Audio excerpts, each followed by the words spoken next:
Baghdad का वो धोबी जिसके पास सारे राज थे उसके कपड़ों की जेबों में। सन 165 हिजरी में एक सुबह बगदाद की गलियों में दूध वाले की आवाज अभी पूरी तरह नहीं गूंजी थी। दरियाए दजला के करीब एक मामूली सी धुलाई की दुकान के बाहर एक अजीब मंजर था। खलीफा हारून और रशीद के महल का एक दरबारी रेशमी इमामा, महंगी जुतियां, हाथ में इत्र की शीशी और इंतहाई बेचैनी से इधर उधर देखते हुए एक ऐसी दुकान के बाहर खड़ा था जहां उस जैसे लोग आमतौर पर कभी नहीं आते। उसने दस्तक दी, फिर दोबारा दी और आखिर अंदर से एक ऐसी बारी आवाज आई, आ जाओ, दरवाजा खुला है। दुकान के अंदर साबुन और गीले कपड़ों की मिली जुली महक के दरमियान एक अधेड़ उम्र आदमी बैठा था। नाम था उसका यूसुफ मकसल, यानी यूसुफ धोबी। छोटा कद, चौड़े कंधे, हाथ इतने खुरदरे के लगता था पत्थर का काम करते हैं। मगर उसकी आंखें आंखें ऐसी थी जैसे कोई कदीम किताब खुली रखी हो जिसमें सब कुछ लिखा है मगर कोई पढ़ नहीं सकता। दरबारी ने अंदर आते ही दरवाजा बंद किया और सरगोशी में कहा, यूसुफ, मेरा कबा, वो नीले रंग वाला जो मैंने परसों छोड़ा था। उसकी जेब में एक कागज था, बहुत जरूरी कागज। कहाँ है वो? यूसुफ ने उसे ऊपर से नीचे तक देखा, फिर वो आराम से एक लकड़ी के संदूक की तरफ चला गया। उसे खोला और एक मुड़ा हुआ कागज निकालकर दरबारी की तरफ बढ़ा दिया। दरबारी का चेहरा पहले सफेद हुआ, फिर सुर्ख। उसने कागज लिया, जल्दी से जेब में डाला और बोला, तुमने पढ़ा तो नहीं? यूसुफ ने सिर्फ इतना कहा, मैं कपड़े धोता हूँ, कागज नहीं। दरबारी चला गया, लेकिन जाते जाते उसने यूसुफ की आंखों में झांका तो जो उसे वहां नजर आया उसने उसे अगले 3 दिन तक नींद न आने दी। यूसुफ धोबी बगदाद के उस मोहल्ले में रहता था जिसे दरब अल हबाबा कहते थे। उसने ये दुकान अपने बाप से ली थी, बाप ने दादा से, और दादा ने उस वक्त खोली थी जब बगदाद की बुनियाद अभी ताजा ताजा पड़ी थी। 3 नस्लों से ये खानदान बगदाद के लोगों के कपड़े धो रहा था। यही उसकी ताकत थी और यही उसकी कमजोरी भी। बगदाद के दरबार में एक अनदेखा कानून था, धोबी से दोस्ती ना करो, धोबी से दुश्मनी भी ना करो, क्योंकि धोबी वो वाहिद शख्स है जो तुम्हारी जाहरी सफाई का जिम्मेदार है और कपड़ों की जेबें अक्सर दिल का हाल बता देती हैं। यूसुफ के पास वो कातिब आते थे जिनकी आस्तीनों पर स्याही के धब्बे और जेबों में आधे लिखे खत। उमरा आते थे जिनकी जेबों में हिसाब किताब की पर्चियां होती, और वो हिसाब अक्सर वो नहीं होता था जो सरकारी दफ्तर में लिखा होता था। काजी आते थे, सौदागर आते थे, दरबारी आते थे। यूसुफ ने कभी कोई राज नहीं बेचा, कभी कोई कागज नहीं पढ़ा, या कम अज कम ऐसा जाहिर किया। यही उसका सबसे बड़ा हुनर था, यही उसकी सबसे बड़ी दौलत। लेकिन किस्मत का ये हाल है कि वो हमेशा के लिए खामोश नहीं रहने देती। उस दौर में याह्या बिन खालिद का चर्चा पूरे बगदाद में था। उसका नाम ऐसे लिया जाता था जैसे आंधी से पहले हवा का बदलना सब महसूस करते थे। याह्या के 2 बेटे थे, फजल संजीदा ठंडे दिल वाला, और जाफर। जाफर वो शोला था जो रोशन भी करता था और जलाता भी था। जाफर बरहम और हारून रशीद की दोस्ती बगदाद की गलियों में कहानियों की तरह सुनाई जाती थी। वो दोनों एक ही लिबास पहनते, एक ही दस्तरख्वान पर खाना खाते, एक ही कश्ती में दजला पार करते। कहा जाता था कि खलीफा का साया भी जाफर से पहले नहीं चलता था। और यही जाफर एक रोज यूसुफ धोबी की दुकान पर आया, मगर खुद नहीं, अपने खादिम के जरिए एक खास जब्बा भेजा, स्याह रेशमी सोने के काम वाला, साथ एक सरगोशी, जेब को हाथ न लगाना, बस धोना। यूसुफ ने जब्बा लिया, उसे उल्टा पलटा देखा जैसे हर धोबी करता है। फिर उसने जेब देखी, जेब सिली हुई थी, जानबूझकर बंद की गई थी, मगर सिलाई इतनी जल्दी में की गई थी कि कपड़े का एक कोना बाहर को निकला हुआ था, एक छोटी सी पर्ची का सिरा। यूसुफ ने पर्चे को अंदर धकेला, जिब्बा धोया, सुखाया, वापस किया, मगर वो पर्ची का सिरा, उसमें लिखे 2 अल्फाज यूसुफ धोबी की आंख से न बच सके थे। वो 2 अल्फाज थे, तीसरी रात। यूसुफ को नहीं मालूम था कि ये किस चीज की तीसरी रात थी, मगर उसने अपने दिल में ये बात इस तरह बंद कर ली जैसे धोबी गीले कपड़े को निचोड़कर उसमें से पानी निकाल देता है, फिर बाहर कुछ नहीं आता, अंदर कुछ नहीं रहता। उसी हफ्ते काजी अल जमात के घर से कुछ खादिम आए, कुछ कपड़े लाए और साथ एक पैगाम, जल्दी करना, कल सुबह ही चाहिए। यूसुफ ने कपड़े झांटे, एक कमीज की आस्तीन में अंदर की तरफ एक मोम की मोहर लगा लिफाफा अटका हुआ था। यूसुफ ने लिफाफा निकाला, मेज पर रखा, कपड़े धोए, सुबह खादिम आए तो यूसुफ ने कपड़े और लिफाफा देते हुए सिर्फ इतना कहा, काजी साहब की आस्तीन में रह गया था। ये सुनते ही खादिमों का मुंह खुले का खुला रह गया। वो कुछ बोले बगैर ही चले गए। शाम को काजी खुद आया, बगैर खादिमों के, बगैर किसी ऐलान के। उसने यूसुफ को गौर से देखा और पूछा, तुमने ये कहाँ से सीखा? यूसुफ ने पूछा, क्या सीखा हुजूर?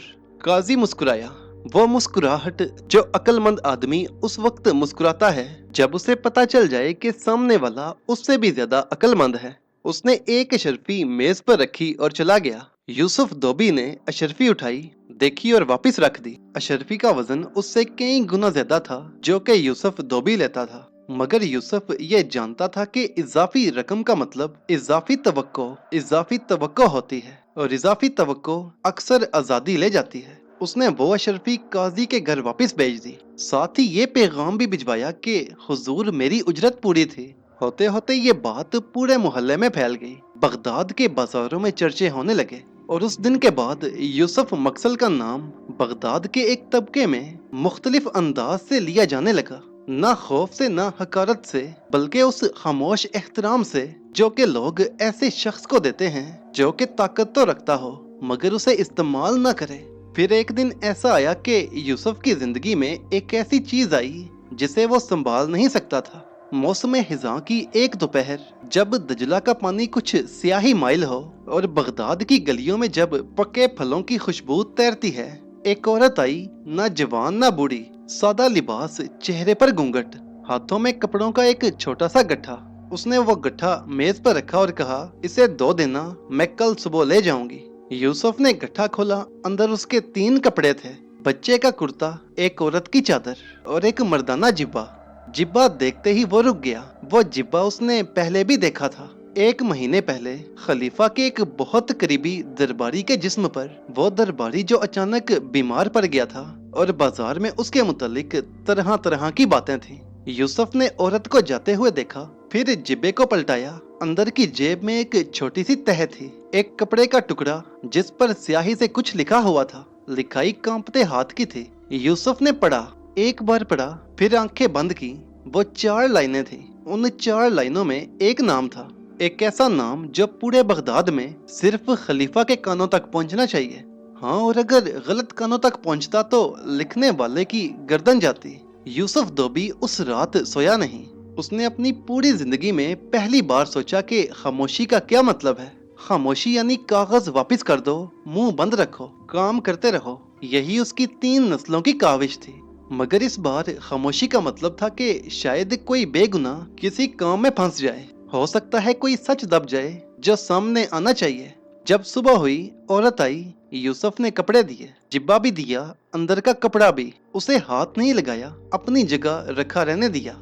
मगर औरत के जाने के बाद यूसुफ ने अपनी दुकान बंद की और चल दिया। काजी के घर काजी मिला। यूसुफ ने कोई कागज नहीं दिखाया, कोई नाम नहीं लिया, सिर्फ इतना कहा कि हुजूर, धोबी के पास कभी कभी वो भी चीजें आ जाती हैं जो कि नहीं आनी चाहिए थी, मगर आ जाती हैं। ऐसे में धोबी को क्या करना चाहिए? काजी ने यूसुफ को बहुत गौर से देखा, फिर पूछा, उस चीज से किसी को नुकसान होगा? यूसुफ बोला, ये इसी बात पर मुनस्सिर है कि वो चीज किसके पास जाती है। काजी उठा, यूसुफ को साथ लिया और फिर जो काम हुआ वो यूसुफ धोबी को अगली जिंदगी तक याद रहा।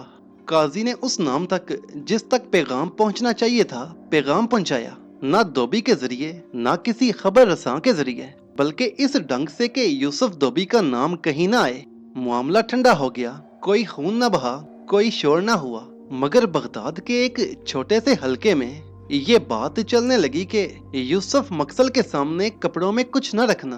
वो पढ़ लेता है मगर बोलता नहीं जब तक जरूरी ना हो। और इसी चीज ने यूसुफ को बगदाद का सबसे अजीब आदमी बना दिया। उस रात के बाद के दिनों में यूसुफ धोबी की दुकान पर खामोशी सी छा गई।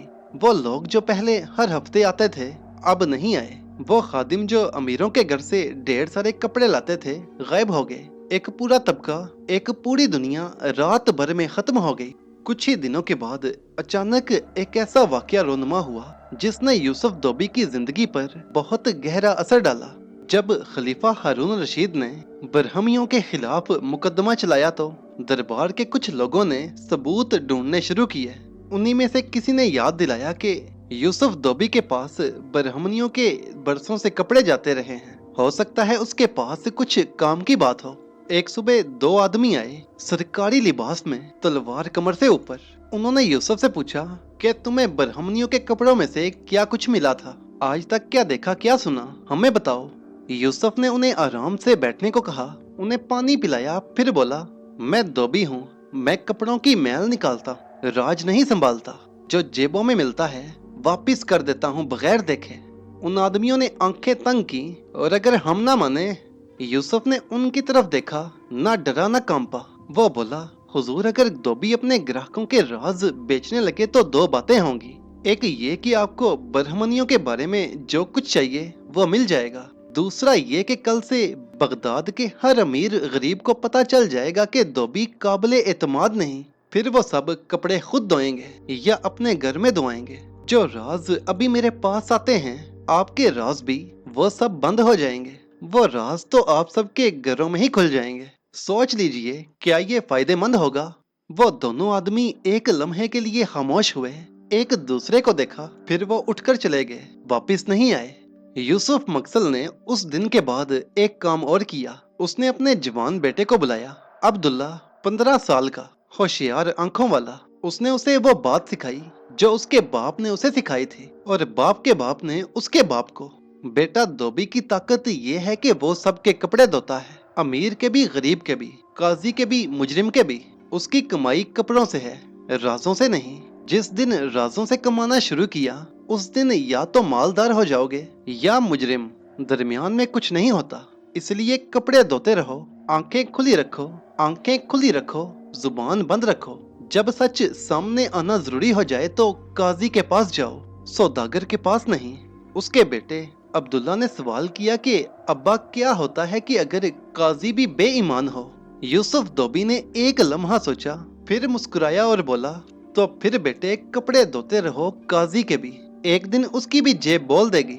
बगदाद की उन गलियों में आज भी एक रिवायत के मुताबिक यूसुफ मकसल का नाम उन लोगों में लिया जाता है जो ये समझते हैं कि तारीखें सिर्फ वो नहीं जो दरबारों में लिखी जाती हैं, बल्कि तारीखें वो भी हैं जो कि धोबी की दुकान में बाप बनकर उड़ जाती हैं, मगर कभी कभी कपड़ों पर निशान छोड़ जाती हैं।